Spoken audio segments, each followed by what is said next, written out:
Good afternoon, everyone. My name is Ed Cabellin. I'm the Vice President for Student Services and Enrollment Management here at Bristol Community College, and I'm grateful for all of you to join us today to gather as a community in response to what took place last weekend in Pittsburgh. I'm delighted to host today's event. We just have a few speaking opportunities from Dr. Ron Weisberger and our President Laura Douglas.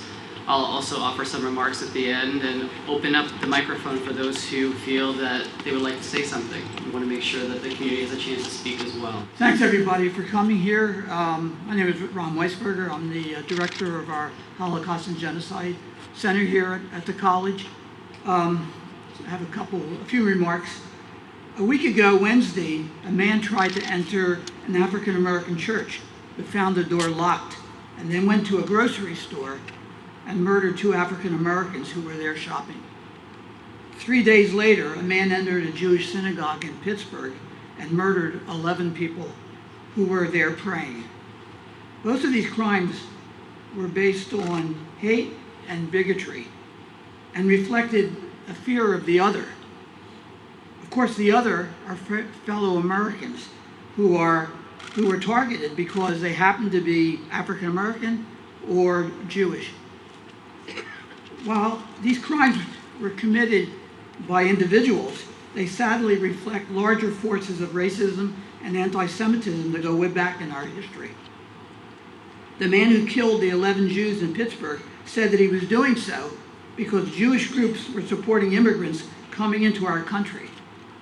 Yes, there are Jewish groups and individuals who do support immigrants.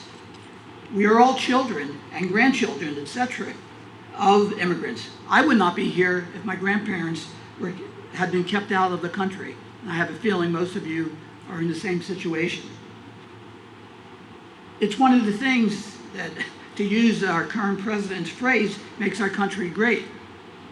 However, sadly, the latest group of people who are seeking to come to this country are being targeted, called criminals, or dirty, bringing diseases, etc. And therefore, those people and the people who support their right to ask for asylum here are then considered to be, by some, not worthy of life. As director of the Holocaust and Genocide Center here at Bristol, and someone who has taught Holocaust for many years, I know where this attitude can lead. Targeting a group based on race, ethnicity, religion, gender, as unworthy to live leads to genocide, has led to genocide. When we look back on history, we can ask, why didn't people know what was going to happen to the Armenians in Turkey, or the Jews in Europe, or even today the Yazidis in Myanmar? Well, we do know, and we need to make sure that this type of bigotry and hate is stopped in its tracks. The good news is that you're here, right, on a beautiful day. The people in Pittsburgh and throughout the country, no matter what their race, religion, or ethnicity, have come together to say, no, it's not what we as a people or a country stand for. And for example, the Muslim community in Pittsburgh raised over $70,000 to help their Jewish colleagues. Just one example. Tonight at Tifereth Israel in New Bedford, there will be an interfaith service in honor of the victims. It will include imams, rabbis, priests, pastors. You're all welcome to attend. That will be at 5:45 at Tifereth Israel, which is across the street from the zoo. Finally, next Thursday at 12:30 at H Building, a Holocaust survivor will be here. He has an amazing story, so I hope those of you can attend. We also have the fundraiser on Monday night, if those of you can come, and that helps us do our work. But I mean, this is what we're about. We're about fighting bigotry, fighting hatred, coming together as a community, as we all are, and making sure that this kind of thing doesn't happen again. Thank you, Ed and Ron, and for all of those of you who have been involved in organizing these events.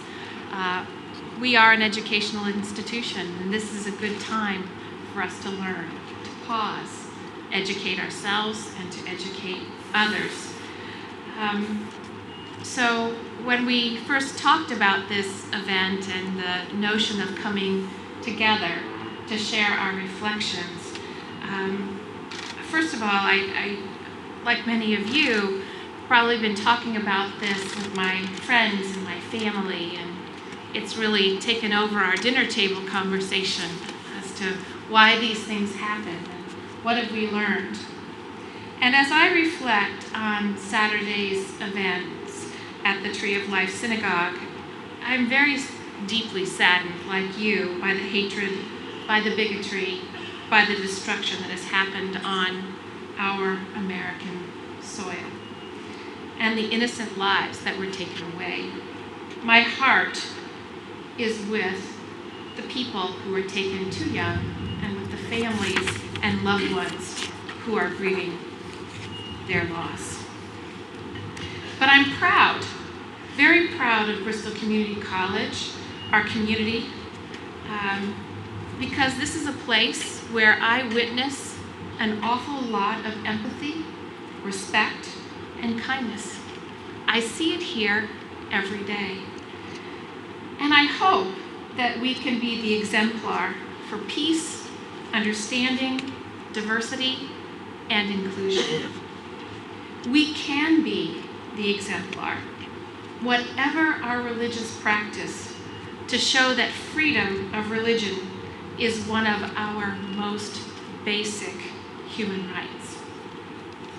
At Bristol, I believe that we recognize that empathy begets empathy, respect begets respect, kindness begets kindness.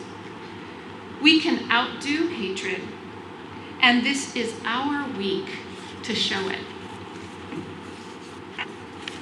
Let's challenge ourselves to demonstrate that love and kindness is more powerful than hatred through our daily activities right here at BCC. Let's practice random acts of kindness. Whether it is one act for all of the 11 victims of the Tree of Life Temple, or one act of kindness for each of the 11 lives lost. Think of the good that might come if we all take on this challenge. How might you spread love through an act of kindness? Perhaps it's a warm smile, a hello, or opening a door for someone. Maybe it's offering to help a classmate that seems to be struggling. It could be making a donation to a food pantry. Perhaps driving an elderly neighbor to the polls next week to vote. Maybe it's writing a note on one of our cards that are at the card stations throughout our locations to send to the Tree of Life Synagogue. Whatever your act of kindness, know that you are the example and that others can learn from you. Let's be the good in the world. Let's show it at Bristol Community College. Thank you.